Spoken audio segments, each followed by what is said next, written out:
గోవింద గోవింద సహస్రాదిత్య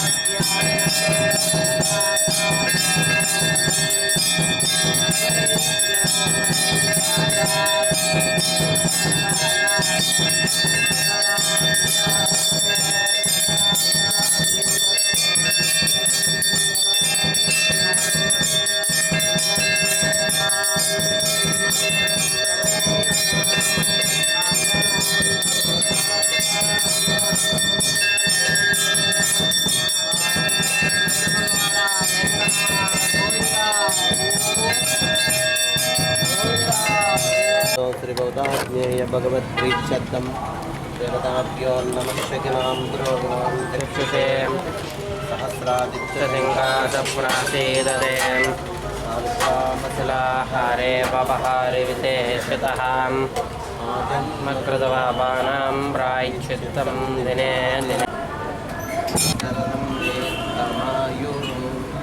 అయం ముహూర్తః ముహూర్తః ఆజన్మకృతపాపానాం ప్రాయశ్చిత్తం దినే దినే నమశ్యదాగ్ని స్టాండ్లో ఏటీఎం కార్డు వచ్చిందండి ఆయన అడ్రస్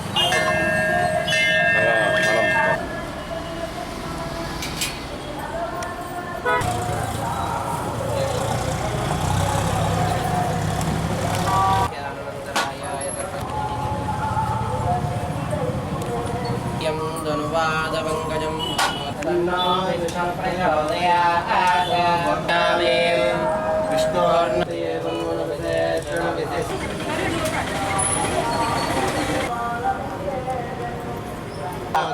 శ్రీకృష్ణామరౌ తాపసౌ ధర్మచారిణౌ గోవింద గోవింద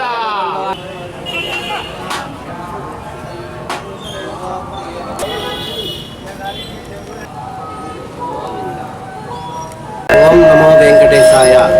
శ్రీ ద్వారకా తిరుమల వెంకటేశ్వర స్వామి వారి యొక్క దేవస్థానం ద్వారకా తిరుమల వారి రూపక దేవాలయం నందు వేముడ జంక్షన్లో వేయించేసి ఉన్న స్వామివారి యొక్క సన్నిధిలో శ్రీ విశ్వావసునామ సంవత్సర ఉగాది సందర్భంగా స్వామివారి యొక్క క్షేత్రంలో ప్రాతకాలంనే స్వామివారి యొక్క దివ్యమంగళ విగ్రహ దర్శనం ఈరోజు ఏర్పాటు చేసి స్వామివారి యొక్క వితరణ ప్రసాద యోగము వేప పువ్వు పచ్చడి ఉగాది యొక్క విశేషతతో కూడినటువంటి విశిష్టమైనటువంటి పూజా ద్రవ్యంతో కూడినటువంటి ప్రసాదాన్ని వితరణ చేయడం జరుగుతుంది. అదేవిధంగా సాయంత్రం 6 గంటలకు దారిముక్కల గోపాలకృష్ణ శాస్త్రి గారిచే పంచాంగ శ్రవణ కార్యక్రమం ఏర్పాటు చేయడం జరిగింది. పంచ అంగములు అనగా 5 శుభము యోగము యోగ శుభప్రదమైనటువంటి కార్యక్రమాన్నే పంచాంగం అని అంటాము. ఏ కార్యం చేసినా దైవబలం ఉండాలి, మనోబలం ఉండాలి, విద్యాబలం ఉండాలి, యోగ బలం ఉండాలి, చేసినటువంటి జ్ఞానబలం ఉండాలి. ఈ 5 కలిగినటువంటిదే పంచాంగ యోగము. అటువంటి పంచాంగ శ్రవణ కార్యక్రమం స్వామివారి యొక్క సన్నిధిలో ఈరోజు సాయంత్రం దారిముక్కల గోపాలకృష్ణ శాస్త్రి గారిచే ఏర్పాటు చేయడం జరిగింది. కావున 50 మంది భక్తులు కూడా ఈ పంచాంగ శ్రవణంలో పాల్గొని స్వామివారి యొక్క కార్యక్రమంలో పాలు పంచుకొని తీర్థప్రసాదం స్వీకరించి స్వామివారి యొక్క కృప పాత్రలవుతారని కోరగలరు. ఓం నమో వెంకటేశాయ. హరే శ్రీనివాస హరే శ్రీనివాస హరే శ్రీనివాస హరే శ్రీనివాస హరే